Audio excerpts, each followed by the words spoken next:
Assalamualaikum warahmatullahi wabarakatuh. Perkenalkan, nama saya Syarilda Tasliuna. Di sini saya akan mempresentasikan materi yang berjudul tentang perkembangan bentuk tulisan Al-Quran.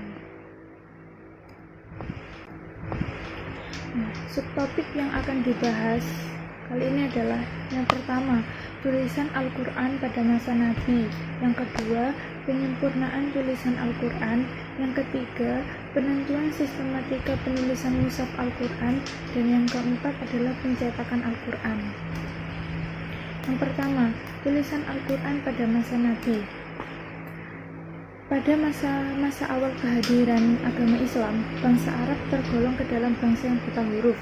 Bahkan Nabi Muhammad SAW sendiri dinyatakan sebagai nabi yang ummi, yang berarti tidak pandai membaca dan menulis.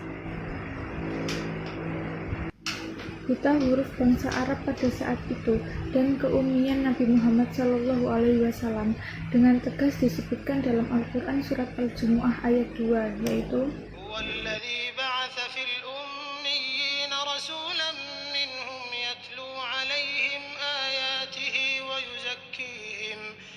ويزكيهم ويعلمهم الكتاب والحكمة وإن كانوا من قبل لفي ضلال مبين. Yang artinya adalah dialah Allah yang mengutus kepada kaum yang buta huruf seorang rasul dari kalangan mereka sendiri yang membacakan ayat-ayatnya kepada mereka, mensucikan mereka dan mengajarkan kepada mereka Al-Quran dan hikmah. Dan sesungguhnya mereka itu sebelumnya benar-benar berada dalam kesesatan yang nyata. Quran surat Al-Jumu'ah surat ke-62 ayat 2. Melalui proses yang panjang dan berliku, dapat disimpulkan bahwa Al-Quran yang ditulis di media pelepah kurma, batu, kulit, dan tulang binatang akhirnya diubah dengan menggunakan kertas. Yang kedua, penyempurnaan tulisan Al-Quran.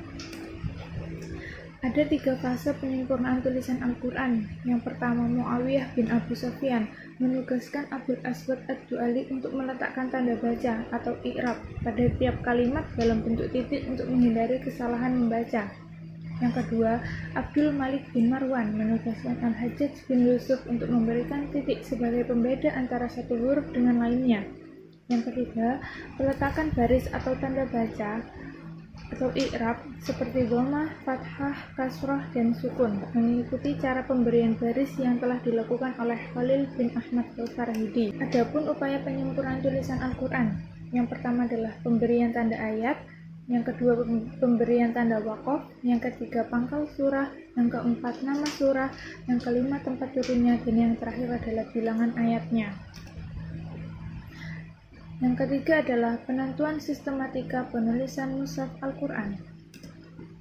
Maksudnya adalah pengetahuan mengenai pengelompokan Al-Quran kepada surah, ayat, juz, hisab, nifsu, rubu', dan sejarah-sejarah penemuannya.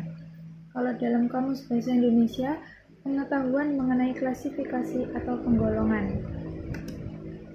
Yang keempat adalah pencetakan Al-Quran. Sejak pencetakan Al-Quran pertama di kota Hamburg, Jerman, pencetakan Al-Quran mengalami kemajuan yang sangat berarti. Bahkan, hampir dapat dipastikan tidak ada satupun negara Islam, baik yang mayoritas maupun minoritas, yang tidak memiliki pencetakan ayat Al-Quran, termasuk Indonesia. Lebih dari itu, negara-negara yang mayoritas penduduk Islam, bahkan yang menamakan dirinya sebagai negara Islam, telah memiliki panitia khusus yang bertugas mentahsi setiap percetakan Al-Quran. Di Indonesia, misalnya, telah memiliki kepanitiaan tersebut sejak hampir setengah abad silam di bawah naungan LPNA. Sekian dari saya, kurang lebihnya mohon maaf. Wassalamualaikum warahmatullahi wabarakatuh.